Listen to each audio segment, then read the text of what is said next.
নমস্কার বন্ধুরা, গোপাল ভাঁড়ের গল্প চ্যানেলে আপনাদের আরও একবার স্বাগত। আজ আমি আপনাদের জন্য একটি নতুন গল্প নিয়ে চলে এসেছি।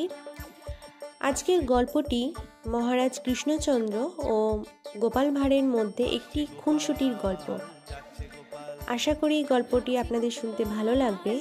তাহলে দেরি না করে শুনে নেওয়া যাক আজকের গল্প। একদিন গোপাল খোঁড়াতে খোঁড়াতে রাজসভায় রাজা কৃষ্ণচন্দ্রের সামনে উপস্থিত হলেন। কৃষ্ণচন্দ্র অনুসন্ধিৎস দৃষ্টিতে তার দিকে তাকিয়ে রইলেন। তিনি ভাবছেন, গোপাল কেন ঠ্যাং ছড়িয়ে ছড়িয়ে বিশ্রী এক ভঙ্গিতে হাঁটছে। এটাই তার কৌতূহলের কারণ। আসলে গোপালের কুচকিতে এক বিস্ফোরা সৃষ্টি হওয়ায় তাকে প্রায় অচল করে দিয়েছে। কিন্তু রাজা কৃষ্ণচন্দ্র গোপালের এই খুঁড়িয়ে খুঁড়িয়ে চলার কারণ, ওই বিস্ফোরার ব্যাপারটি জানেন না। ফলে তার কৌতূহল হওয়াই স্বাভাবিক। তিনি গোপালকে নিয়ে একটু রসিকতা করার লোভ সামলাতে পারলেন না। তার দিকে দৃষ্টি নিবদ্ধ রেখেই তিনি মুচকি হেসে বললেন, কি হে গোপাল, ব্যাপার কি? কার গাছের নারকেল চুরি করতে গিয়ে ঠ্যাংটা খুইয়েছ বলো তো? এই বয়সেও লোভ সম্বরণ করতে পারলে না?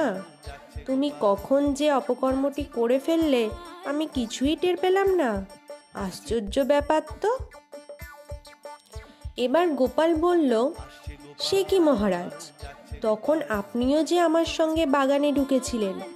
আসলে আপনি গাছে ওঠেননি তো, তাই টের পাননি। ব্যাপারটি এত সহজে ভুলে গেলেন মহারাজ? আমি গাছে উঠে নারকেল পাড়ছিলাম আর আপনি গুছিয়ে রাখছিলেন, মনে নেই? আমি গাছ থেকে দুম করে পড়লাম, টের পাননি? আপনি যে এমন বেতালের মানুষ জানা ছিল না। রাজা কৃষ্ণচন্দ্র তো এবার নতুন করে বুঝলেন, গোপালের বাক্যবাণের জ্বালা বিস্ফোরার চেয়েও শতগুণ বেশি।